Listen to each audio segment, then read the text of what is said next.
It's a pleasure for me to introduce an old friend, Gloria Groom, whom I've known for years. I can't quite bring myself to say decades, from the early 1980s when we both started our museum careers at the Art Institute of Chicago. Today, she may be most identified with her work on Vuillard and his circle. For example, her book, Edouard Vuillard, Painter-Decorator of 1993, or the exhibition Beyond the Easel, Decorative Painting by Bonnard, Denis, Roussel, and Vuillard of 2001, which took place at the Art Institute of Chicago and the Metropolitan Museum of Art. But she has covered the Impressionist and Post-Impressionist waterfront at Chicago, an institution famous for these holdings, and in exhibitions around the world, including organizing or contributing to exhibitions on Toulouse-Lautrec, Manet, Renoir, Caillebotte, and others. I've only cited some of her many projects, but I should mention two more that are especially relevant to her presentation tonight. The first involves Renoir's portraits, Impressions of an Age, an exhibition which she installed in Chicago in 1987. By terms of bequest, the Frick's Renoir, La Promenade, could not travel to that show. For the current show, fortunately, great paintings from other institutions have joined our painting here. Her second related and forthcoming project, on which she is the lead curator, Fashion and Impressionism, opens at the Musée d'Orsay in September 2013 and moves on to the Metropolitan Museum of Art and the Art Institute of Chicago. Fashion is very much a theme of the Frick show. In fact, we omitted the word from our original title out of deference for this other show. So Gloria Groom is well positioned to consider the conjunction of Renoir and fashion in her talk tonight titled Fashioning the Mistress.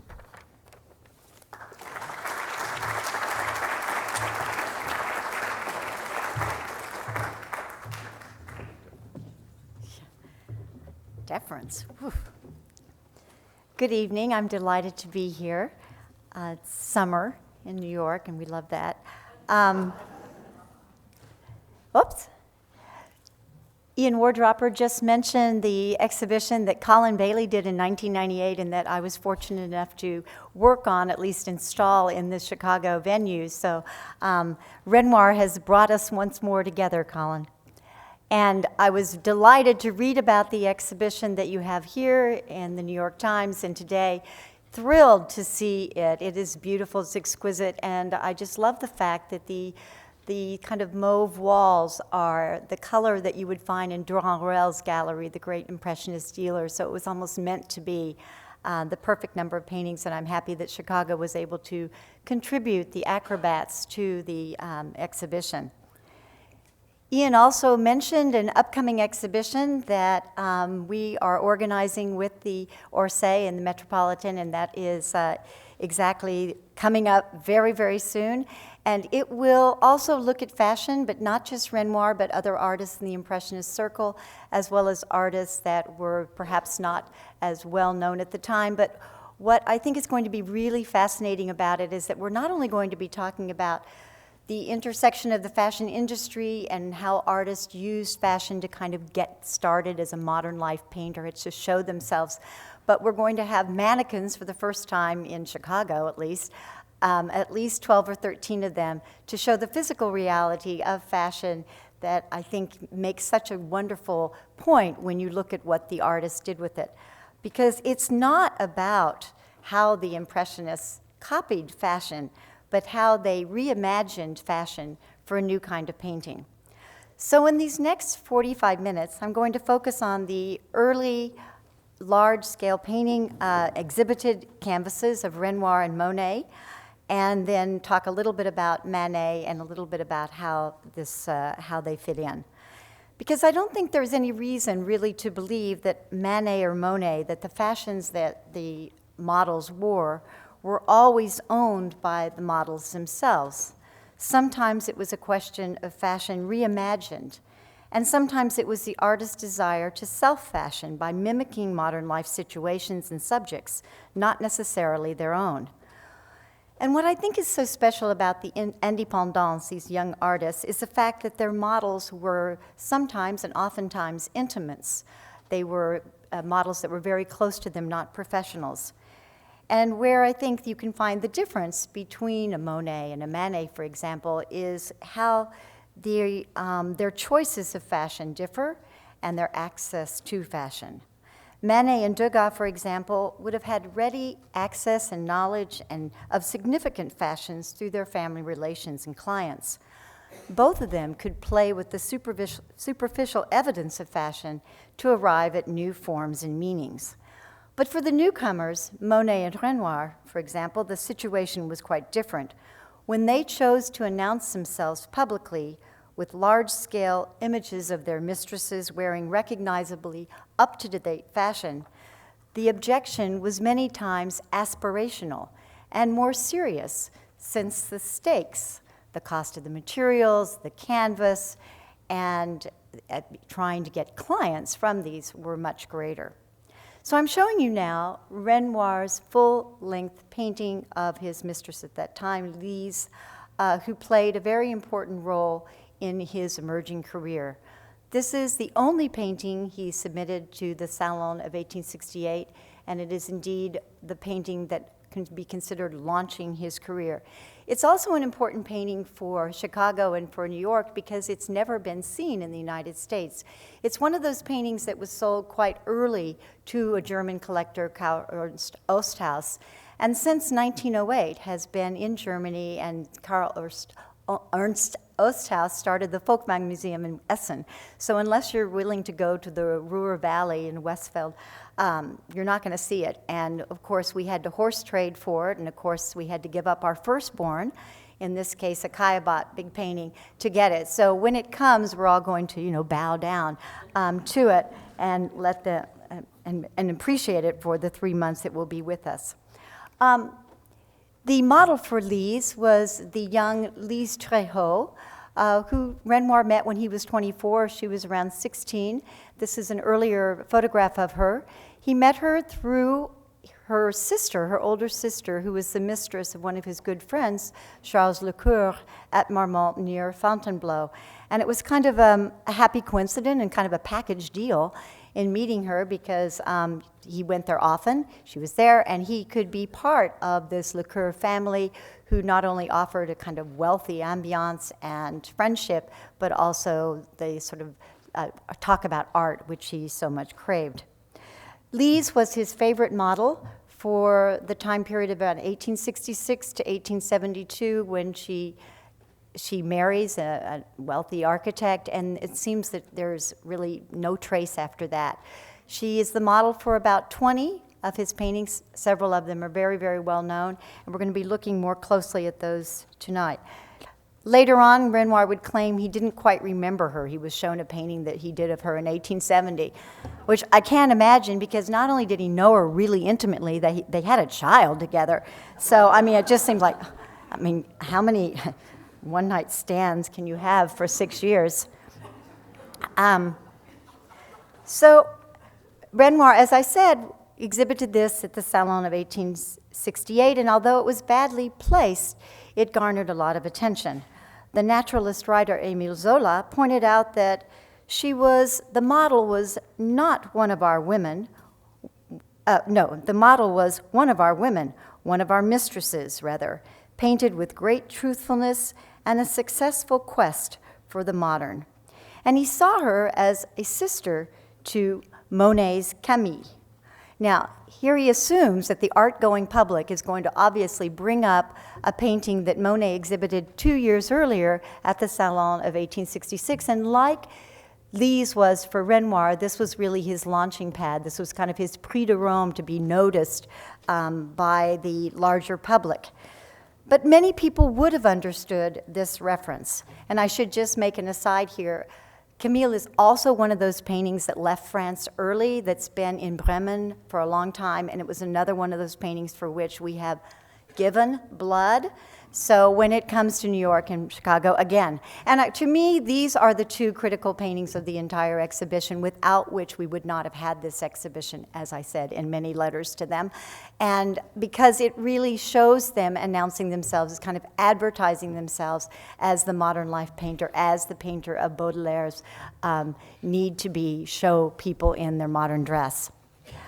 This was a painting that that Monet started rather hurriedly after the large déjeuner upon which he'd been working was not going anywhere, and so he abandoned it, and he immediately started this full-scale figure painting of his mistress, the 19-year-old Camille Danseuse, and here he shows her wearing a green and black striped walking dress with her small empire bonnet and her little trim jacket, a paletot, fur-trimmed.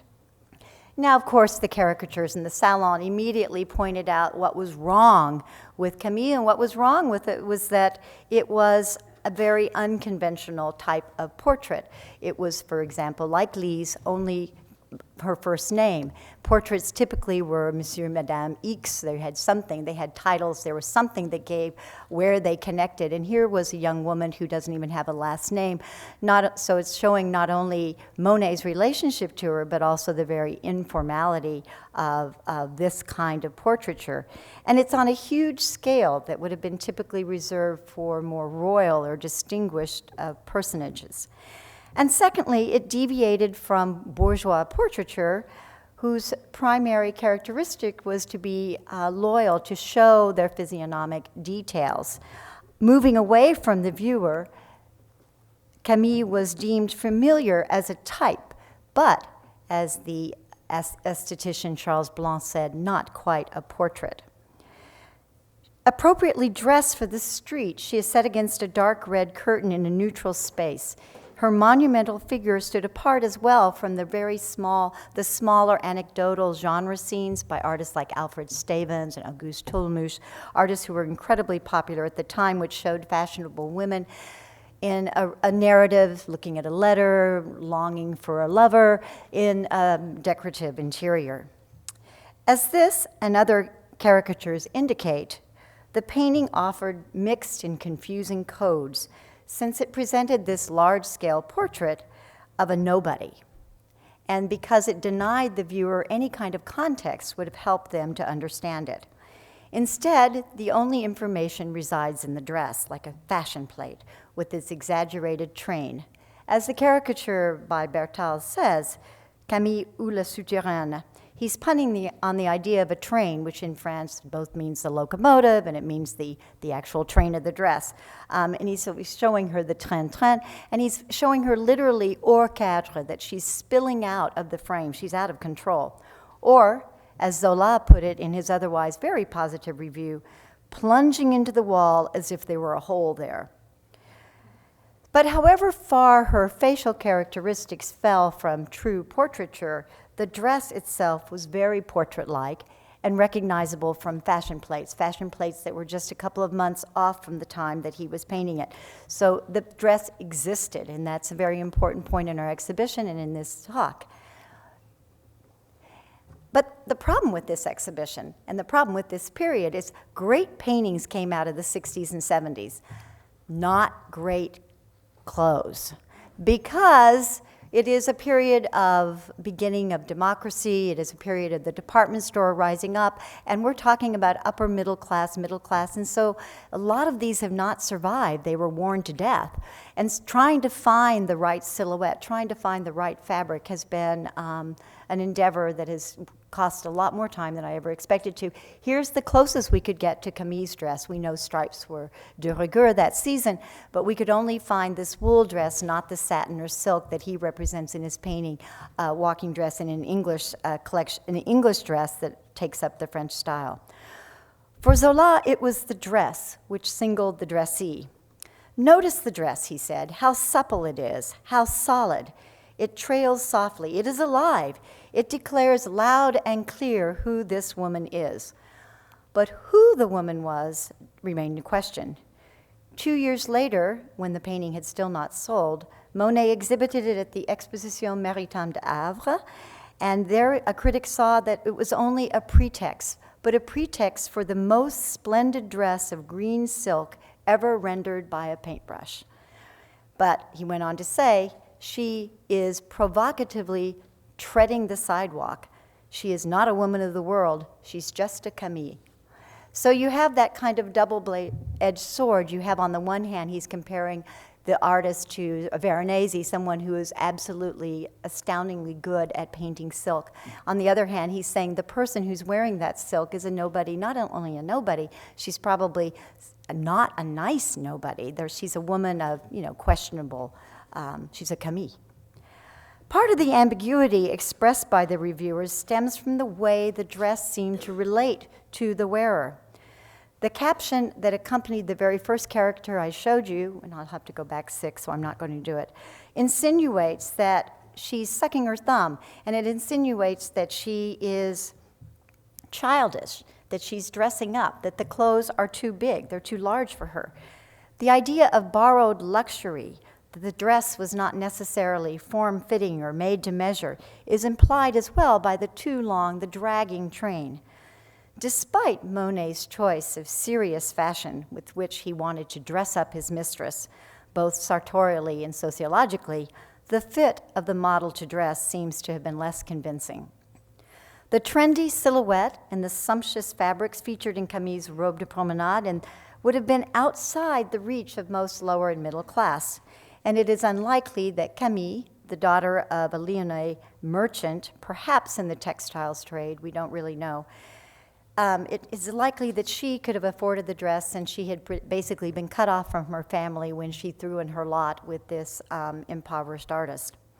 Although second-hand shops existed, the absolute up-to-dateness, the dernier criness of this ensemble fights against that alternative.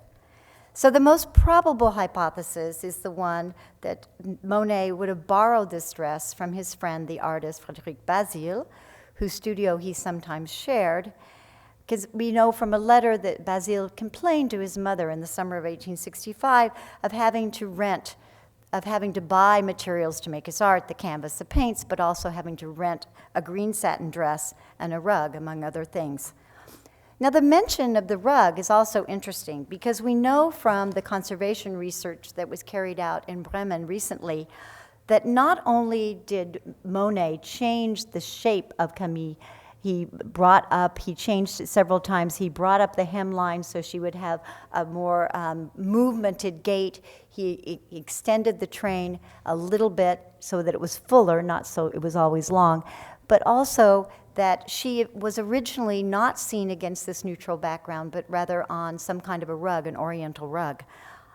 And that would have been a completely different painting. That would have been a painting that was much closer to the painting that was commissioned from him, that he was commissioned to do 2 years later of Madame Gaudibert, where he shows her in absolute, with all the elements of bourgeois portraiture, very similar to something that you would see by an artist named Alfred Stevens, those kinds of artists that showed, as I said, these women in richly appointed interiors. As shown, some critics, alluded to the disconnect they found between the dress and its wearers. Compared to the young artist from Lille, Carolus Duran, who was in the circle of Manet and who hung out at the same Café Gerbois that Monet and Renoir did, Monet's is quite different. He exhibited this, Carolus Duran, in 1869 at the Salon, and it shows the full-length portrait of his new bride as she flirtatiously pulls off one of her gloves. It is like Camille in that it is grand scale. It's about fashion. It's about a transitory moment, and it's about that moment that is done in the steady light of the studio. But there the similarity ends. For here there is no question of character. She is clearly defined as a lady, as la Parisienne, taking those kinds of small genre paintings one step further and bringing it to a grand scale. Her tightly corseted waist and her perfect fit of the bodice speaks to a woman of fashion. She is synonymous with style, seduction, and prettiness. Small nose, small feet, la Parisienne.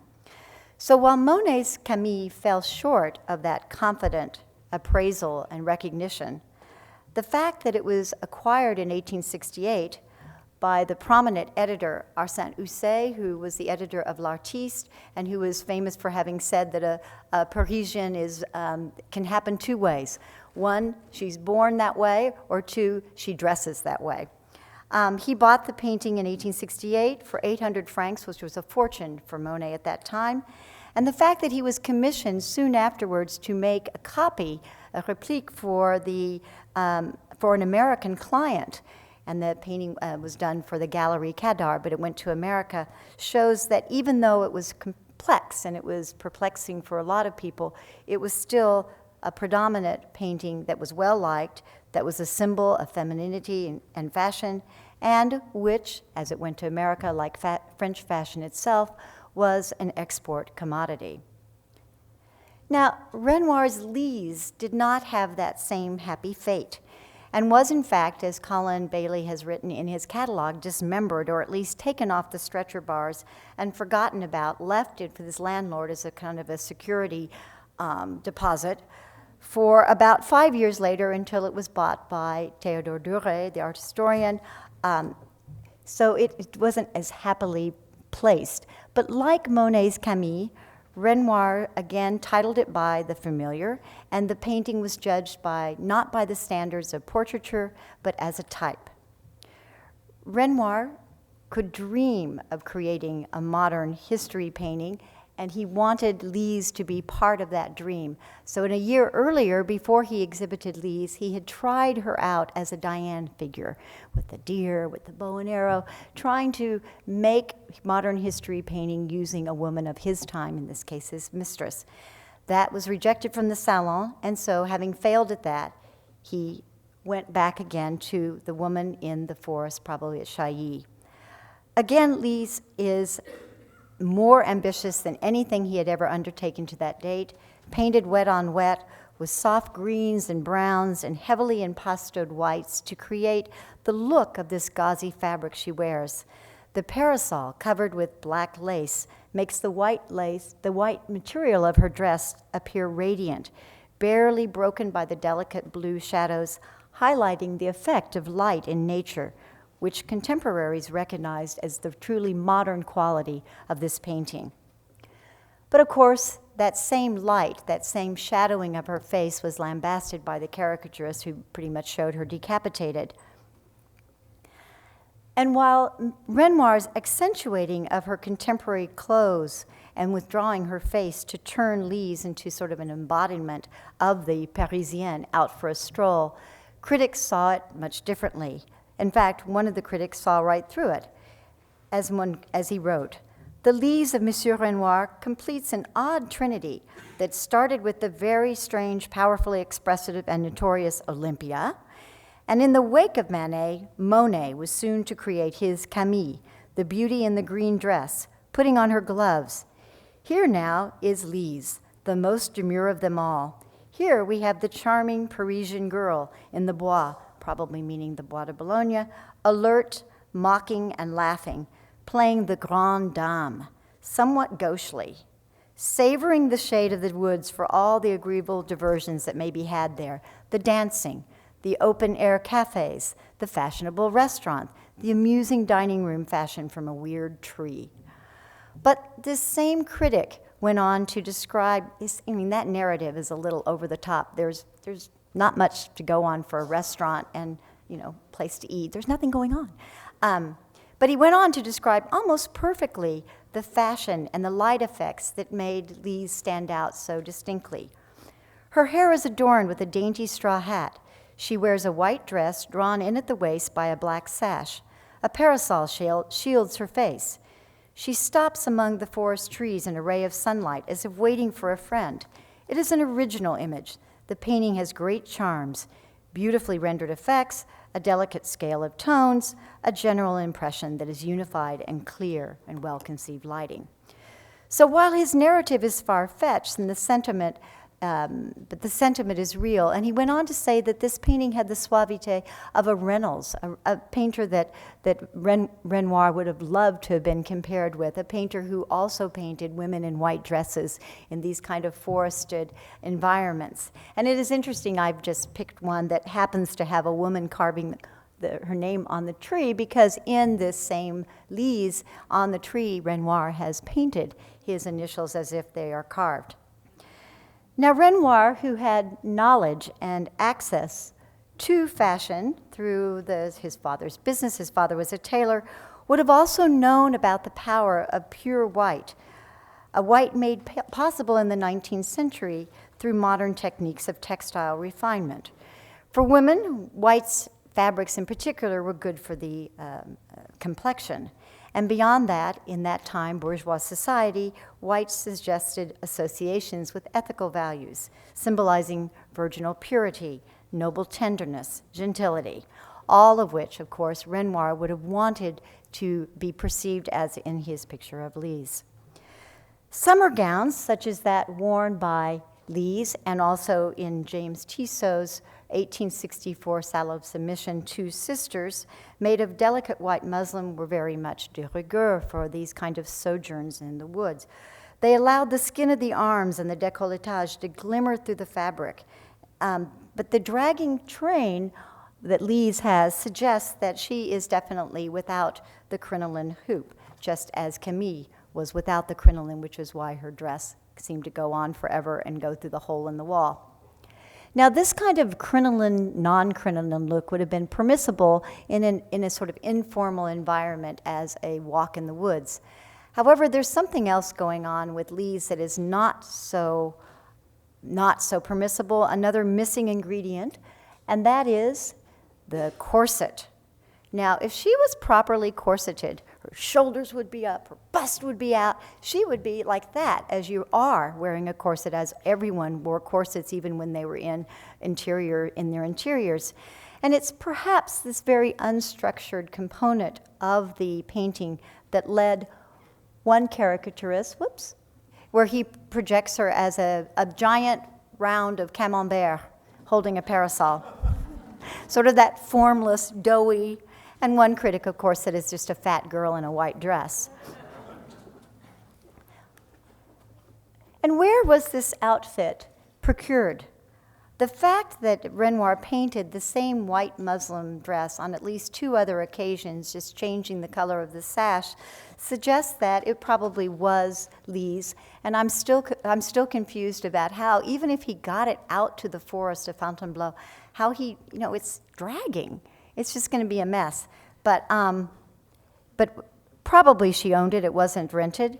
The parasol, too, probably machine-made, black lace over the white support, was a popular model. Her straw hat and the ribbons which chains were also things that could be bought easily at little magasins de nouveauté, the kind of small boutiques, but they also could suggest that they were bought in the mass market of the department store. Now, the department store is kind of a bad word among the Impressionists because they never painted it, nor did any artist, not any of the artists that we think about as being genre painters, as being anecdotal. And it's amazing because we think of Zola's Lady's Paradise, you think of the impact of the department store on Parisian economy, on the way people saw themselves, on the way people learned what fashion was and had access to it. It's a huge institution that just goes under the radar, or at least is ignored intentionally by the Impressionists. It's implicitly in many of the paintings of the Impressionists. Caillebott's Paris Street Rainy Day, the one that I had to mortgage for the Lise, is a perfect example of the critics looking at it and basically saying, on this grand scale, this is fine art, and now he's ruined it by showing this bon marché umbrellas everywhere, this ubiquitous umbrella that you could get, the retractable umbrella. But that's another chapter. But we know that Renoir did love the handmade, the handicrafts. He writes about it later. And so it is hard for me to believe that he would have stepped foot in a place that was known for its quantities as opposed to quality.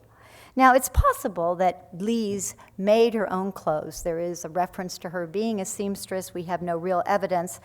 And this would make perfect sense to me because she's often seen in these wonderful stripes. And she has this rural, earthy quality, and it seems to me that that is the quality that Renoir wants to project when he uses her as his Parisian, but in the end, it is really this more earthy woman of the countryside rather than the woman of the street, the Parisian boulevards that he is best at projecting. And also, if she was her own seamstress, that would account for this rather exuberant ensemble of orange and yellow stripes with this sort of gauzy apron-like. There was a return to this apron skirt, but looks like a real apron that she's wearing. It's never exhibited. It's called The Engaged Couple. He used his friend Cecily to model with Lise for this. It may have been a particularly intimate time of their being together. And it's a wonderful painting, but it's got a really interesting history. The conservation research has shown that it started out, and this is something that I learned from Colin's catalog as well, not as the couple, but rather as two women, two fashionable women, two seated women, very much the kind of thing you would see in fashion plate imagery. But that would have been a little anormal for Renoir, who rarely shows Lise with anyone else. She's a single. She's by herself, or she is with, as with Cecily, she has a partner. He was not like Monet, who showed his mistress Camille 4 different times, at least 3, maybe 4, wearing different dresses so that she's coming and going. So the look of women in a garden in his 1867 canvas. And where Monet cleverly inserted up-to-the-date fashions, and so he could paint this painting from fashions that were in an 1865, and he just kind of changed the accessory so that he's updating the look. Renoir doesn't seem to have taken that. For him, Lise really was the earthy, the different type of woman that was of his dreams. And the other thing that was different about Renoir and Monet is that with Monet, you always get a kind of specificity of costume. You can actually find, this is one from the Met, you can find the dress, or almost the dress, with the soutache. You can find that silhouette. With Renoir, especially in this early period before he really gets going as the portraitist of fashion, that happens less. Now, as I said, he saw Lise as the earthy, but he also saw her as the embodiment of what he wanted to do, which was modern history painting. So he tried once more. Having been rejected for Diana the Huntress, he thought, okay, I'll put a nude who looks like the Venus Pudica. It's a real salon aesthetic, but I'll put modern clothes next to her, so then I've got the best of both worlds, and hooray! It was accepted in 1870, Lise with the Griffin with her clothes. But it was also considered not really right. Other critics said, it had something of that kind of unsavoriness that the infamous Courbet of 1857 had, the Demoiselle on the banks of the Seine, where they were half dressed, and so there were implications. And this little still life of the petticoat of her dress was also in that same vein. But I think, and when he exhibited this at the Salon of 1869, he also showed it with this etude called Summer. And this is where I think his most fabulous rendering of Lise and her fashion, whether or not she made it, whatever, it is this summery dress, and she is almost a metaphor for a summer. Now, Lise went, as I said, on to do other things with her life. And his last images of her are more costume images, the Algérienne, this Odalisque, and the Femme d'Alger, really the harem, for which he probably borrowed exotic costumes from his friends, the Storas, who had a shop. But it is Lise in costume. It is not her at all. It's him fashioning his mistress. At the very end, too, of his relationship with Lise, which ended soon afterwards, he did try painting her as a Parisienne, but even these aren't that convincing. Here she's got a seagull hat, and she's wearing this kind of robe de promenade, but there is something almost awkward about the way he has painted her. It has none of that wonderful verve that you saw with the summer. And again, the woman with the parrot. This is one of the last ones, and in fact, this is the painting that he was shown by Joseph Durand-Ruel and said, well, I don't remember who modeled for this. Yeah, right. So here she is seen more as a Parisienne. It's large scale, so it's taking that anecdotal quality but blowing it up. And even then, although he's painted her in this wonderful ruched black taffeta dress with these red sashes that kind of pick up on the other colors in the room. It is not particularly convincing. It doesn't have that sort of delicacy and the fact that she really is what she is. There's a sort of gaucheness about it. I think the most beautiful painting, along with the Summer, is one of the last ones he did, Lise with the Shawl, which is in the Dallas Museum of Art, where he really brings out that sort of, I'm not going to say country, but there's something about this combination of the mantilla and her dress. We don't really know what she's wearing under it, but he was earnest with his paintings of Lise. He was sincere in trying to fashion her. He would never play with fashion in the same way that Manet would do. Manet had a much different access, a much different thinking and understanding of fashion. For his favorite model after 1870, Berthe Morisot, who he projects into different paintings and different guises, but now it's not about the fashion. It is and it isn't. It's about her sultry looks. It's about her very complex character that comes out in these paintings of her. And later on, when he took on, as he said, the women of the Third Republic and did actresses and members of the demi-mondaine, he kind of plays with fashion in order to subvert the message so that they're deliberately non-legible. Whereas Renoir and Monet were trying to be legible but not actually legible for the critics, Manet was deliberately subverting that kind of a reading. So he puts maybe it's in something from the theater, but it's certainly a fashionable dress, but he adds touches from the 16th century that sort of historicize it and turn it into something that is not quite, it's perplexing. This is the kind of thing he would do throughout. And Berthe Morisot also had a very different relationship to fashion and access, like Degas, through their families, through their wealth. She had her own fashions, and here you see her actually dressing up her model in one of her own dresses so that she can present a fiction of a young woman going to a ball in the controlled environment of her studio. Renoir, too, created fictions, and by 1870s he had a new model, Nini, a model who was not earthy, who was not like Lise, who was all about the small nose and small feet, Parisienne. And here he shows her wearing a black and white striped gown with a lace trim bodice and these ruffled sleeves as if she's at the opera. It's a fiction with a man with the opera glasses behind her. It's a delicious, delicious painting. But it, too, was criticized because there were subtle details that didn't seem to ring right with the critics. Her hair was too disheveled to be a woman of a certain class, and she was too extravagantly attired for those who saw it at the Impressionist exhibition of 1874. One of the reviews of the picture expressed the belief that she was a tart in black and white.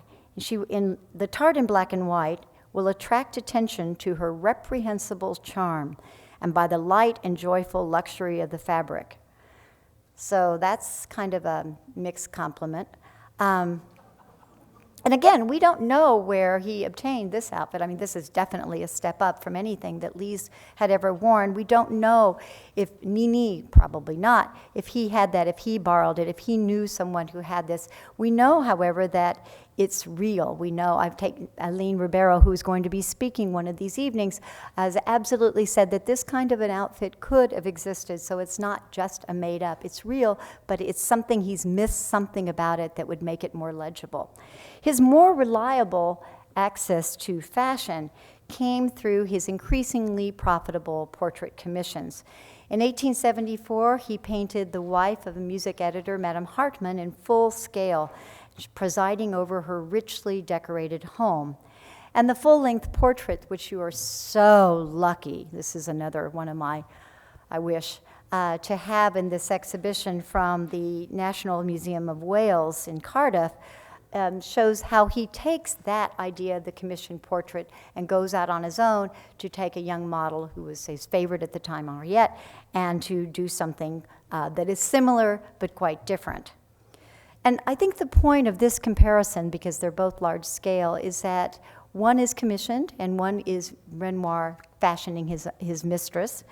And they're a very different, we don't know what the price point of the one on the right. We assume that Madame Hartmann's dress is an expensive, multi-tiered, ruching black taffeta dress, But it could be that the Renoir's model is wearing something of a very different price point. It's the way he paints it that gives it that luster. But this was the point of what I was saying about the Grand Magasins, the department store. We've come to a point after the Second Empire where no longer could fashion be distinctive in that same way. Now, if you bought the whalebone, or if you bought a cheaper version of a crinoline or a bustle or a corset, you too could have that fashionable silhouette. It was no longer about having to look at other people wearing it. You could see yourself. You could go down, you could look in the plate glass windows, you could see what you wanted to buy, and you could dress yourself up. So while the status of Madame Hartmann is very much defined, we don't know much about La Parisienne, except that she is, again, a type, but a type that is very different from anything he had done earlier with Lise. By the time of his wonderful 1879 portrait of Madame Charpentier and her children, his reputation as a society portraitist was made.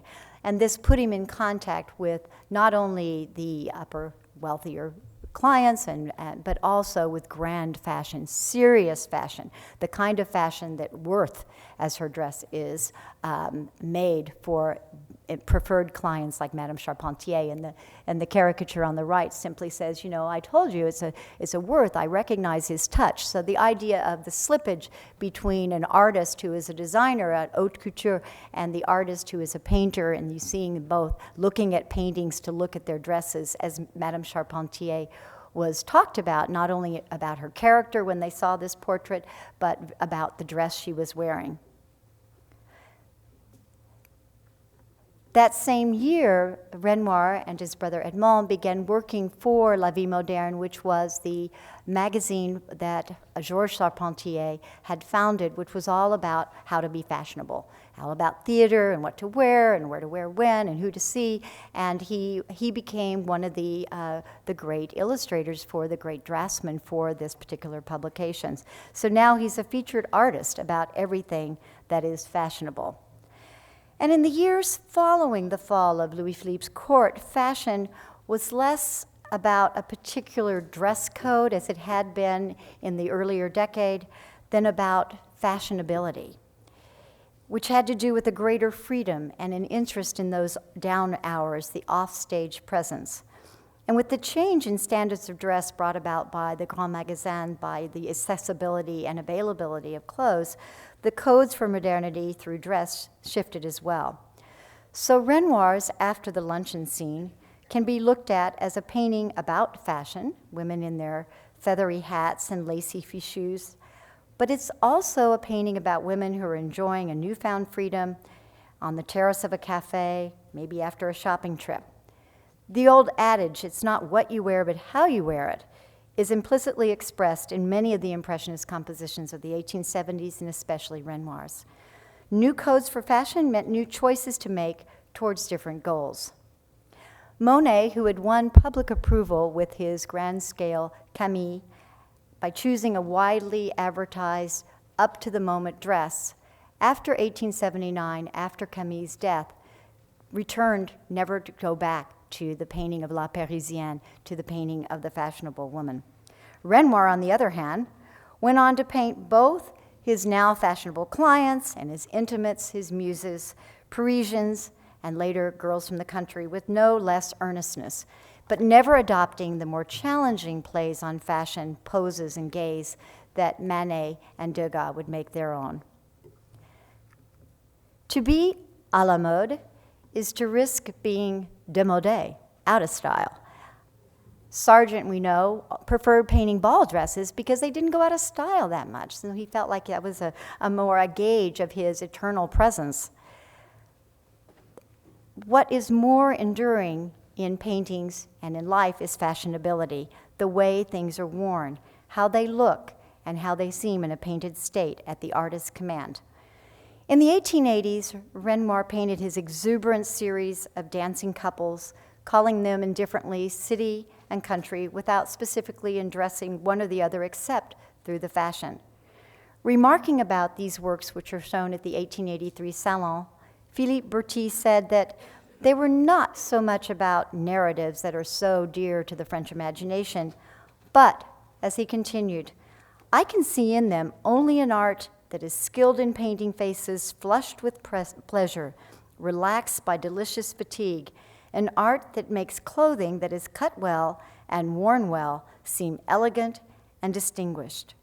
In other words, not fashion, but style. Thank you.